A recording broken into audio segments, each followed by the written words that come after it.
참 감사합니다.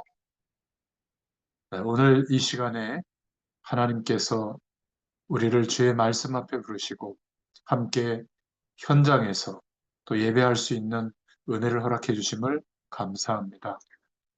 예수님께서 그리스도 되어 주신 그 축복을 모든 현장에서 나타내시는 가운데 특별히 마태복음을 통해서 말씀하고 계시는 그 뜻과 계획하심과 또 우리에게 허락하시는 주의 음성을 들을 수 있도록 축복하심을 감사합니다. 오늘도 우리 각자에게 주시는 하나님의 은혜가 임하는 시간이 되게 하시고 우리의 인생을 넘어서서 또 다른 사람들에게 이 복음이 증거되어지고 나타나는 은혜가 있게 하여 주옵소서. 특별히 복음의 교회 수요 예배를 함께 또 이렇게 드립니다. 동일한 은혜로 모든 성도들에게 역사하여 주시옵소서. 예수님의 이름으로 감사하며 기도드렸습니다. 아멘. 예, 하나님 말씀은 마태복음 9장 9절부터 13절입니다. 마태복음 9장 9절부터 13절 말씀 우리 같이 봉독합니다. 예수께서 그곳을 떠나 지나가시다가 마태라 하는 사람이 세관에 앉아 있는 것을 보시고 이르시되 나를 따르라 하시니 일어나 따르니라. 예수께서 마태의 집에서 앉아 음식을 잡수실 때에 많은 세리와 죄인들이 와서 예수와 그의 제자들과 함께 앉았더니 바리새인들이 보고 그의 제자들에게 이르되 어찌하여 너희 선생은 세리와 죄인들과 함께 잡수시느냐? 예수께서 들으시고 이르시되 건강한 자에게는 의사가 쓸데없고 병든 자에게라야 쓸데있느니라. 너희는 가서 내가 긍휼을 원하고 제사를 원하지 아니하노라 하신 뜻이 무엇인지 배우라. 나는 의인을 부르러 온 것이 아니요 죄인을 부르러 왔노라 하시니라. 아멘. 네, 오늘 마태복음 9장 9절부터 13절까지 말씀을 통해서 죄인을 부르신 예수 제목으로 은혜를 나누겠습니다. 어, 우리가 예수 믿는다고 하는 것은 좀 우리의 형편이 나아지고 괴로움이 좀 해결되고 또 문제가 극복되고 조금 더 잘 살게 되고 물론 그런 은혜도 있습니다. 하지만 우리 인생의 가장 근원적인 그 문제를 해결해 주시려고 우리에게 예수 그리스도를 믿게 하시는 은혜를 주신 줄로 믿습니다. 이 복음이라고 하는 이 축복은 하나님께서 우리에게 신약, 구약 말씀을 통해서 하나님의 영원한 약속을 알리고 계신데 이 복음은 많이 알아들을 것 같잖아요. 그런데 많은 사람들이 깨닫기가 힘들어요. 왜냐하면 이 복음은 굉장히 내 자신에 대해서 진실할 때만 이해가 됩니다. 여러분, 진짜 진실하게 우리 인생을 돌이켜보세요. 과연 돈이 전부입니까? 돈은 필요해요. 그러나 그것이 진리가 아니죠. 우리 인생의 목표가 돈으로 삼고 있다면 돈 때문에 힘들 겁니다. 자녀가 전부입니까? 물론 사랑스럽고 우리가 아끼고 사랑해줘야죠. 그러나 자녀가 전부라면 자녀 때문에 힘들어질 거예요. 성장해도 어려도. 또 건강이 전부라면 건강할 때는 괜찮지만 언제는 인생의 시기가 이제 오면 노년의 시기가 오면 문제가 생기잖아요. 어디나 다 문제가 생깁니다. 그러면 정말 인생이 힘들지 않겠어요? 또 사랑하던 사람도 한 사람이 한날 한시에 하나님 부르시면 좋은데 먼저 갑니다. 그러면 사랑하는 사람이 우리 인생의 전부였다면 그게 또 힘들어지는 게 아니겠어요? 가만히 진실되게 우리 인생을 생각해 보면 진짜 문제가 뭔지를 알게 돼요. 그래서 결국에는 내 힘으로 할 수 있는 게 없구나. 내 인생을 내 힘으로 노력한다고 되는 것이 아니구나. 어떻게 해야지? 내가 많은 것을 안다고 생각했지만 내가 너무 모르고 있구나. 이럴 때 복음의 말씀이 들려요. 대부분 말씀을 들을 때 어떻게 듣냐면 내가 이렇게 힘듭니다. 하나님 이 부분에 빨리 답을 주세요. 그러니까 내가 이루려고 하는 목표에 빨리 아주 쪽집게처럼 딱 맞추는 필요한 말씀만 붙잡으려고 해요. 그거는 좀 두고 하나님이 이 말씀을 통해서 우리에게 무엇을 알게 하실까? 성령께서 우리에게 어떤 뜻을 깨닫게 하실까? 여기에 마음과 중심을 좀 담아야 되고 귀를 기울이면 복음이 들려지고 그 복음에 대한 사실이 전부라고 하는 것이 깨달아질 겁니다. 우리는 단순히 뭐 예수 믿었는데 별로 나아지는 게 없더라 하는데 그렇지 않습니다. 오늘 수요일 날은 항상 오전 11시에 그 부천의 그 수목 요양병원에 가서 수요 예배를 드리는데 거기 참여하는 분들은 거의 암이 걸리신 분들이에요. 그래서 예배를 드리고 우리 그 원장님이 오셔가지고 좀 위독할 것 같은 그런 환자분이 두 분이 있는데 좀 만나주면 좋겠다.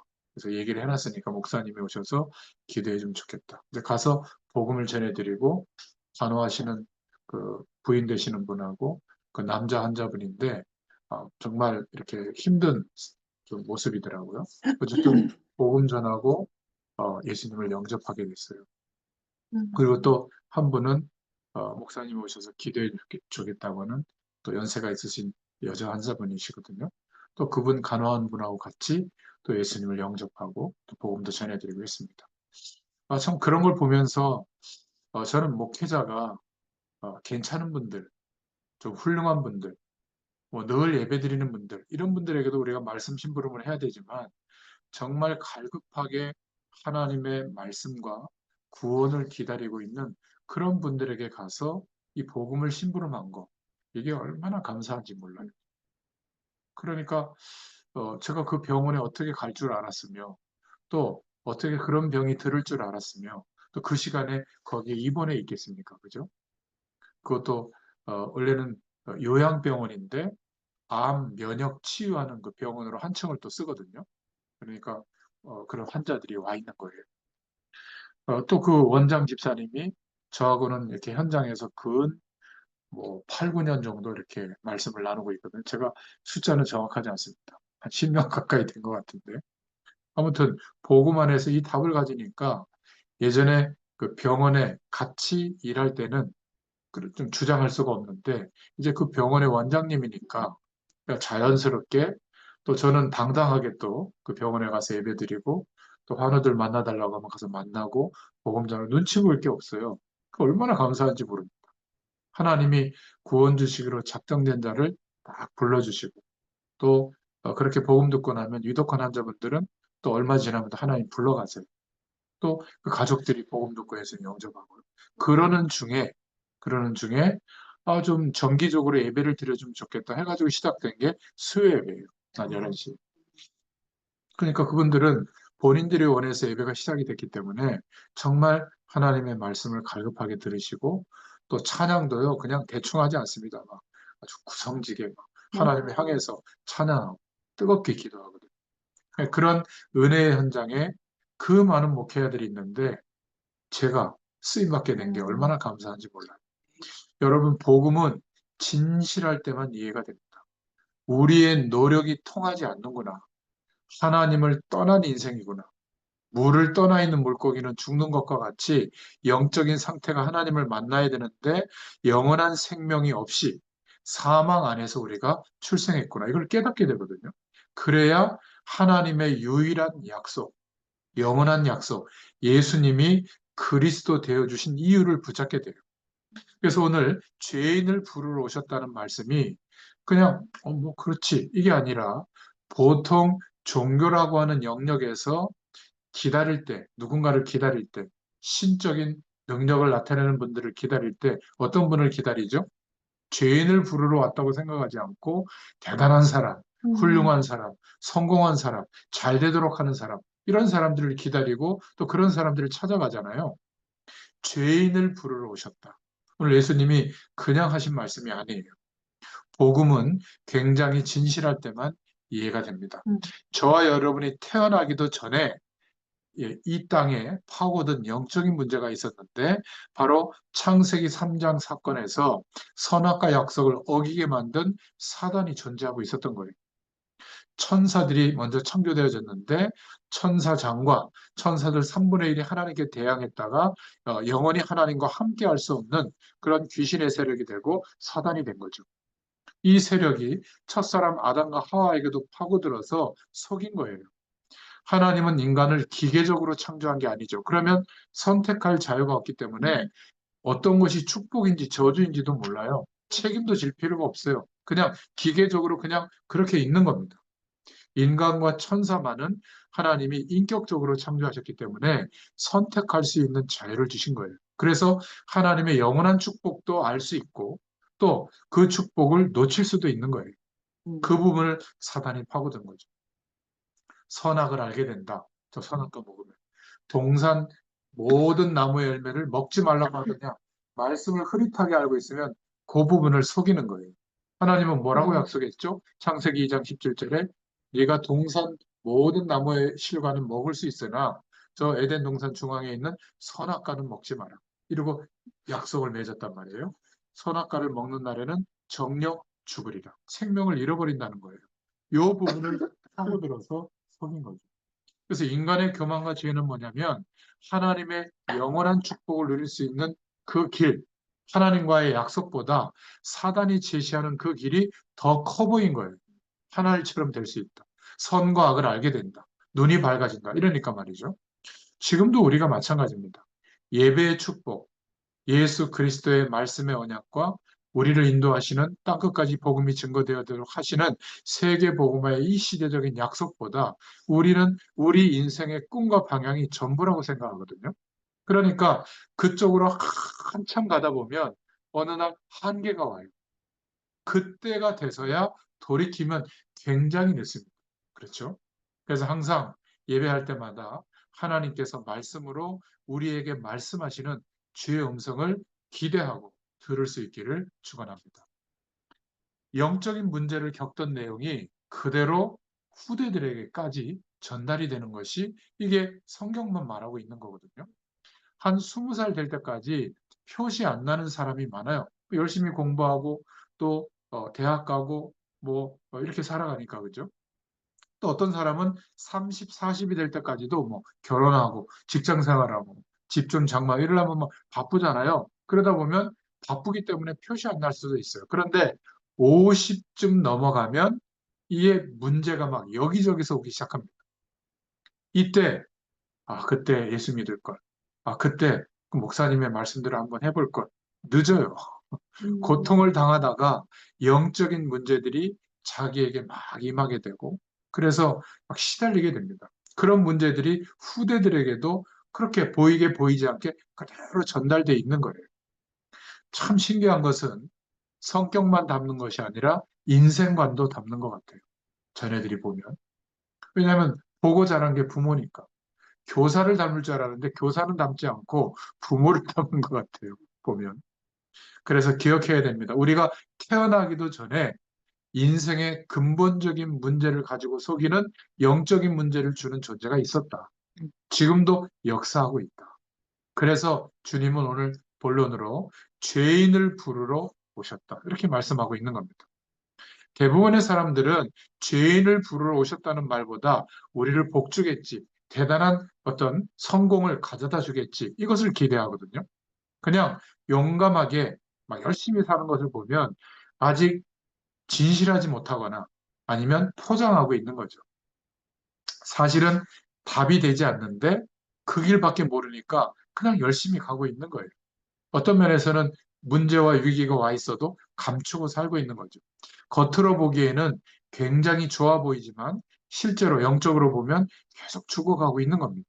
그래서 예수님께서 그 문제, 근본적인 인간의 문제를 해결하려고 죄인을 부르러 오셨다. 이렇게 말씀하고 있는 겁니다. 그래서 오신 거죠.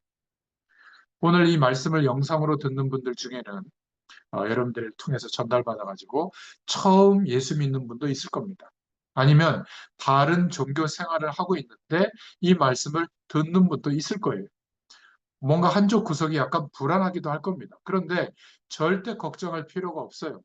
예수님을 그리스도로 믿고 영접한 사람은 하나님이 함께 하시는 하나님의 자녀가 된 겁니다. 아멘. 그러나 사단은 계속 속이는데 걱정할 필요가 전혀 없어요. 왜 그렇죠? 예수님께서 십자가에서 죽으시고 부활하심으로 모든 죄와 흑암의 권세를 이미 완전히 꺾어버린 줄로 믿습니다.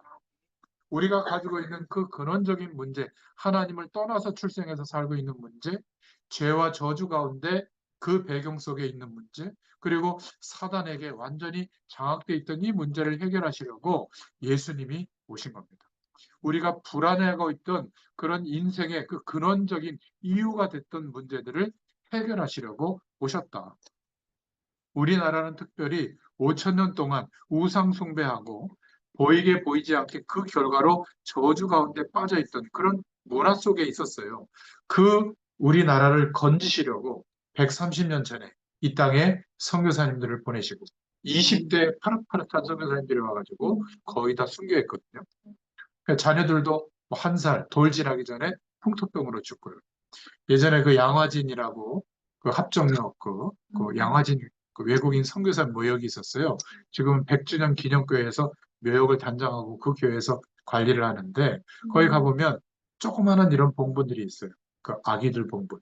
그렇게 선교사 부모님을 따라왔다가 또는 한국에서 태어났는데 그렇게 죽은 그런 자녀들이 있어요.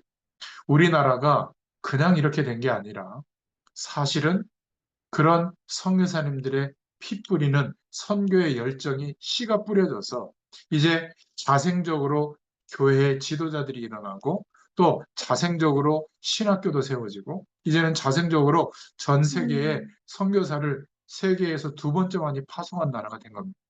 정치 때문에 이렇게 된 게 아니에요. 사람들은 그 눈으로 보거든요. 그분들이 역할을 했지만 근원적으로 보면 하나님이 축복하신 겁니다. 아멘. 정치, 경제, 사회, 문화 한번 보세요. 존경할 만한 인물들이 거의 없습니다. 그런데 지금 우리나라가 완전히 선진국은 아니지만 선진국 대열에 지금 들어와 있잖아요. 이거는 하나님이 축복하신 거예요. 아멘. 지금도 새벽마다 나라와 민족을 위해서 기도하는 사람들이 있는 나라입니다.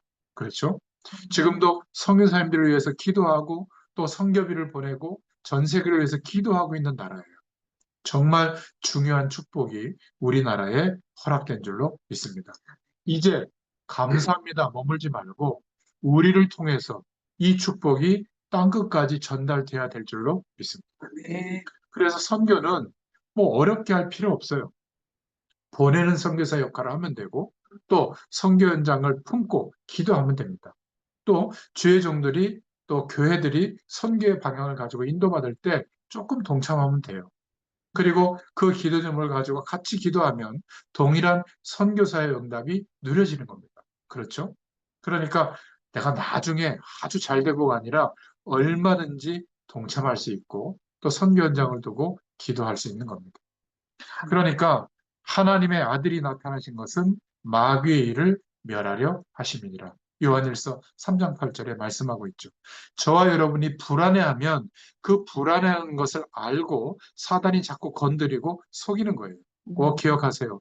예수님께서 모든 죄와 흑암의 권세를 이미 꺾어버리셨습니다. 아멘. 만물을 복종케 하시는 그 이름으로 우리에게 기도할 수 있는 권세를 주신 거예요. 예수 이름으로 저주의 세력을 꺾어버리시길 바랍니다. 그러면 꺾입니다. 자, 이러한 복음의 축복을 깨닫지 못한 이스라엘은 결국 멸망을 받게 되죠.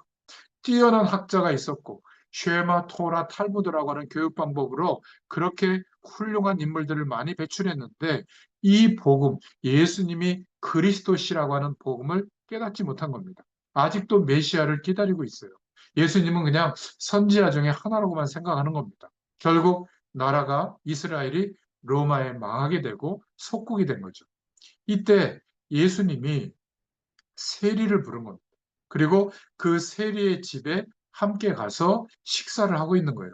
오늘 마태복음 9장 9절에 보니까 10절까지 보면 예수께서 마태의 집에 앉아 음식을 잡수실 때에 많은 세리와 죄인들이 와서 그러니까 마태라고 하는 제자가 세리 출신이거든요. 그러니까 세리와 죄인들이 그 집에 와서 같이 밥 먹고 예수님의 말씀을 듣는 거예요.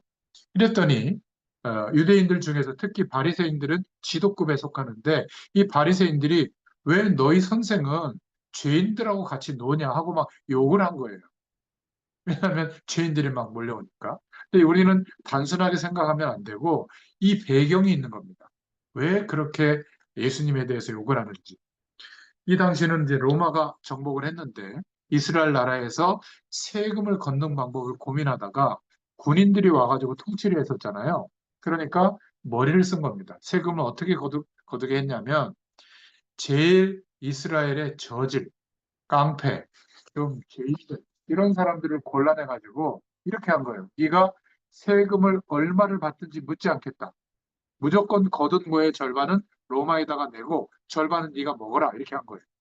그러니까 집집마다 세금이 우리는 고지서가 있는데 정해진 룰이 없어요. 이 세리가 그냥 매기면 그거 내야 되는 거예요. 안 내면 감옥 보낼 수 있는 거예요. 그러니까 어떻게 했겠어요, 세리들이? 그냥 막 터무니없이 세금을 매기고 절반은 로마에다 내고 절반은 자기가 먹어버린 거예요. 자, 그러면 이스라엘 사람들이 그것을 좋게 볼 사람이 있겠습니까? 그리고 이 사람들이 훌륭한 사람들이 아니라 깡패, 저질, 범죄자들 이런 사람들을 등용해가지고 세리로 썼거든요, 이 당시에.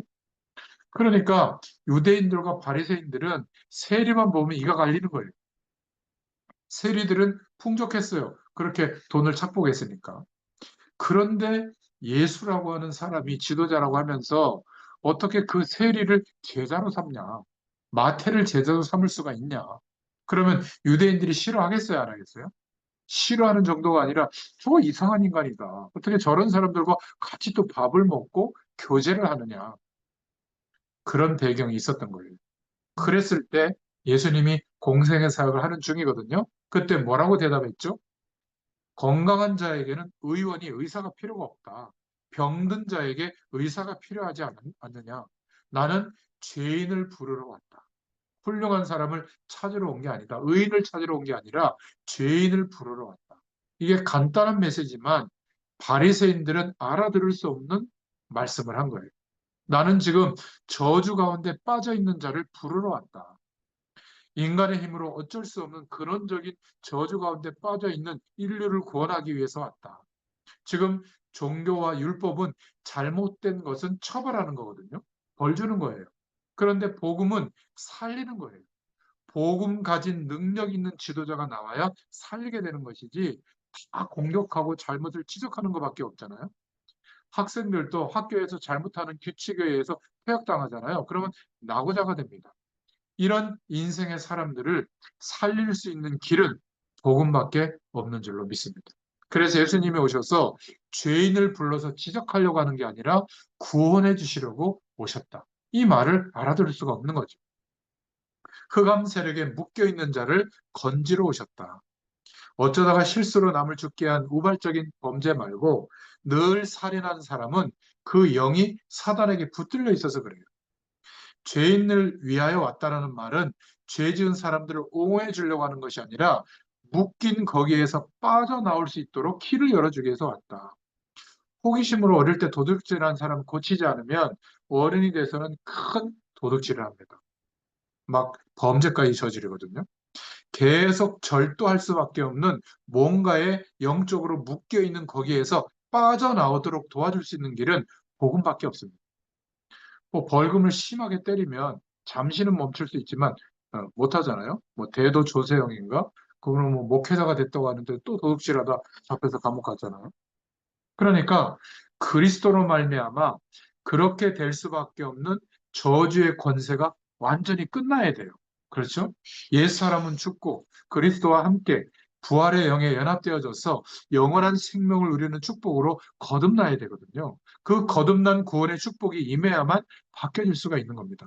영적 상태가 바뀌지 않고 겉모습 가지고는 판단할 수가 없는 거죠. 그래서 네 번째로 예수님은 죄인을 불러서 제자로 바꾸신 줄로 믿습니다. 하나님은 어떨 때는 죄인을 고쳐서 하나님의 일에 사용하시기도 하신 거예요.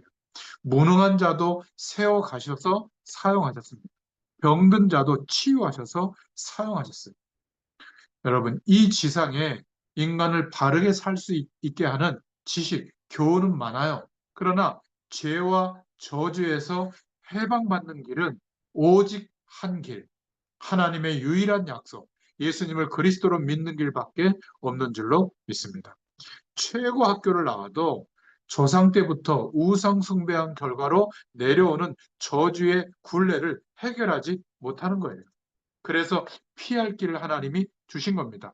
예수님을 그리스도로 보내셔서 십자가에서 죽으시고 부활하심으로 모든 저주를 끝내신 거죠. 불교 이론, 종교 이론들은 죄 지은 대로 결과적으로 보응된다는 게 종교의 이론이에요. 그러나 보응을 안 받는 길이 뭐죠? 아예 죄에 대해서는 죽게 하시고 영원히 죄에 대해서는 죽게 하시고 하나님의 영광의 축복에 대해서는 영원히 산 자가 되게 하신 거죠. 이게 예수님을 그리스도로 믿을 때 우리에게 일어난 영적인 축복이에요. 구원의 역사예요. 해방받는 거죠. 하나님께서 죄를 조금씩 조금씩 안 졌더니 나중에 하나도 안 졌더니 용서해 주신 게 아니라 아예 통째로 죄인이었던 우리를 죽게 한 거예요. 죽었다고 인정하신 거예요. 그래서 묻지 않는 겁니다. 그게 하나님이 우리를 용서하신 방법이에요. 그렇죠? 하나님의 사랑과 은혜를 깨닫게 되면 우리가 누군가를 용서할 때도 그렇게 할 수가 있는 겁니다. 하나님의 사랑으로.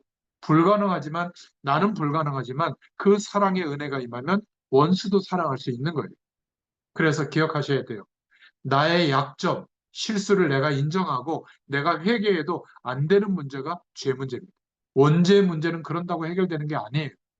조상의 죄 문제, 스스로 지었던 자범죄의 문제의 결과로 오는 저주는 해결될 수가 없는 겁니다. 그런데 어떤 교회 속에서도 모든 죄 지은 거 다 찾아내서 사람들 앞에서 다 까발려서 용서를 구해야 된다. 이런 단체가 있어요. 여러분, 남편과 아내한테 예? 청년의 시기에 했던 일들 다 까발리면요, 이혼당합니다. 그렇게 안 해도 돼요. 우리는 어릴 때 우리가 지은 죄 다 몰라요. 어떻게 그걸 다 끄집어내서 회개를 할 수가 있겠어요? 다 기억해 낸다고 해도 그렇게 해결되는 게 죄가 아니에요. 죄는 영적인 겁니다.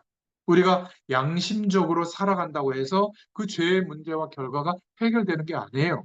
원죄의 문제, 조상의 죄의 문제, 우상 숭배한 죄, 자범죄 해결될 수가 없는 겁니다. 그런데 하나님이 길을 열어주신 거예요. 예수 믿는 순간에, 그리스도로 믿고 영접하는 순간에 하나님께서 완전히 해결해 주신 줄로 믿습니다. 아멘. 나와 나의 후대가 받을 저주를 십자가에서 깨끗하게 씻어주신 거예요. 이 은혜가 우리에게 임한 겁니다. 그래서 오늘 결론입니다. 확신을 가지시길 바랍니다. 저와 여러분을 예수 그리스도를 믿게 하셔서 모든 저주에서 완전히 해방시킨 줄로 믿습니다. 제발 이것을 약속으로 붙잡으세요. 언약으로. 망할 것 같아. 힘들 것 같아. 뭔가 뒤처질 것 같아. 잘못될 것 같아. 자꾸 사람들이 말하는 그런 정보를 듣고 그렇게 될 것 같아 라고 언약으로 제발 붙잡지 말고 모든 저주에서 그리스도로 말미암아 해방시켰다. 죄와 사망의 법에 있지 않고 이제는 생명과 성령의 법으로 보장된 인생이 됐다. 복음의 말씀을 언약으로 붙잡을 수 있기를 바랍니다. 하나님의 자녀는 절대로 망할 수가 없어요.